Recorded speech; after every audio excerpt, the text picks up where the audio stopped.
মূল বিষয়ে যাওয়ার আগে আরেকটা একটু করে আপনাদের ইঙ্গিত দিচ্ছি। আপনারা জানেন শাবান মাসের আজকে ৮ তারিখ।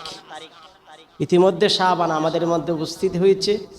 শাবানের পরের মাসটা হলো রমাদান মাস।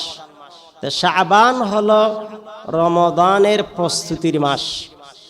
এই মাসে আপনাদের মানসিক প্রস্তুতি, শারীরিক প্রস্তুতি এবং আর্থিক প্রস্তুতি, সামনে রমজান মাসটা যাতে আপনারা একাগ্রভাবে আল্লাহর ইবাদত করতে পারেন, আল্লাহর জন্য দিতে পারেন, রমজানে যাতে কোরআনের হক আদায় করতে পারেন, যাতে সময় দিতে পারেন, আপনাকে আমাকে সকলকে একটু গুছাই নিতে হবে।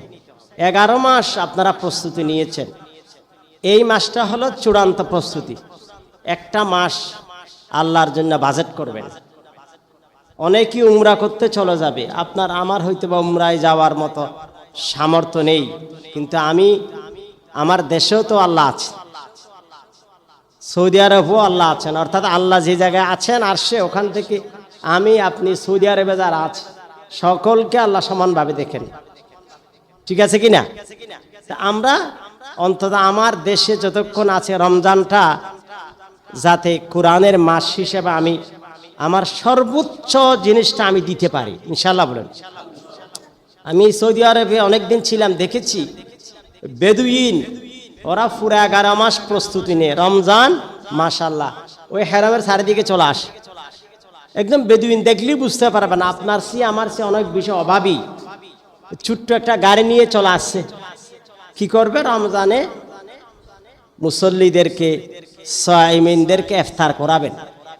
মসজিদে নববী হেরামের একটা কোনায় এক জায়গায় বসে যায়, আর ছোট ছোট বাচ্চাদেরকে ওই একদম যেখানে উজু করতেছে উজুখানায় গিয়ে বাচ্চারা দাঁড়ায় থাকে। মানুষ যখন উজু করে বের হয়, এমনকি আমি দেখেছি একজন মানুষ বাথরুমে ঢুকছে, বাইরে একটা বাচ্চা দাঁড়ানো, ওই যে লোকটা বের হইছে তার উজু থেকে যখন উজু শেষ করলো সাথে সাথে আম্মি বলে দেরি ফেলে, মানে ওই টেনে নিয়ে যাচ্ছে কোথায়, তার বাবা যেখানে বসা আছে। জুরের পর থেকে ছোট্ট তার সাধ্যের মধ্যে একটা মা ঈদে একটা দস্তারখানা বসে থাকে, একজন টেনে টেনে বাচ্চা নিয়ে আসে।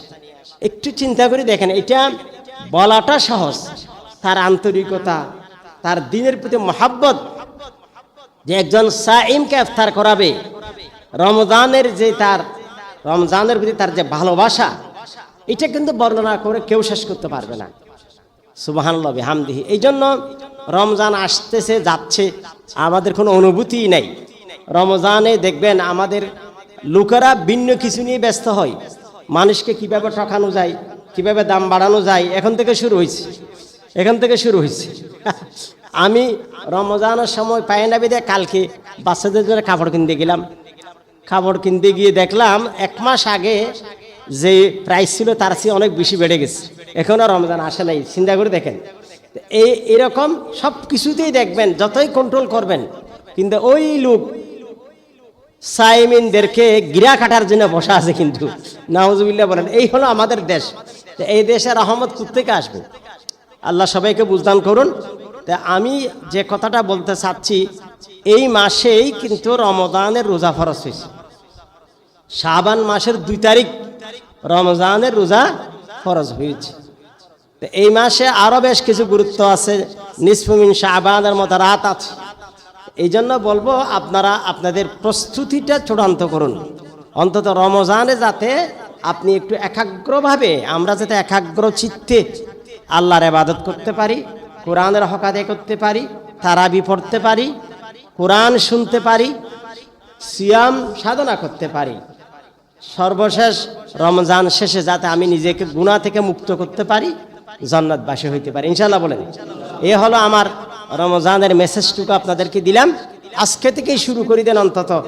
রসুলের তো একটা হাদিসই আছে, রসুল 2 মাস আগে থেকে প্রস্তুতি নিতেন, যদিও বা হাদিসটা কিছুটা জয়ীফ। আল্লাহুম্মা বারিক লানা ফি রজব ওয়া শাবান ওয়া বাল্লিগনা রমাদান। হে আল্লাহ, আমাদের উপর বরকত নাজিল করুন রজব এবং শাবানে, আমাদেরকে রমজান পর্যন্ত পৌঁছিয়ে দিন।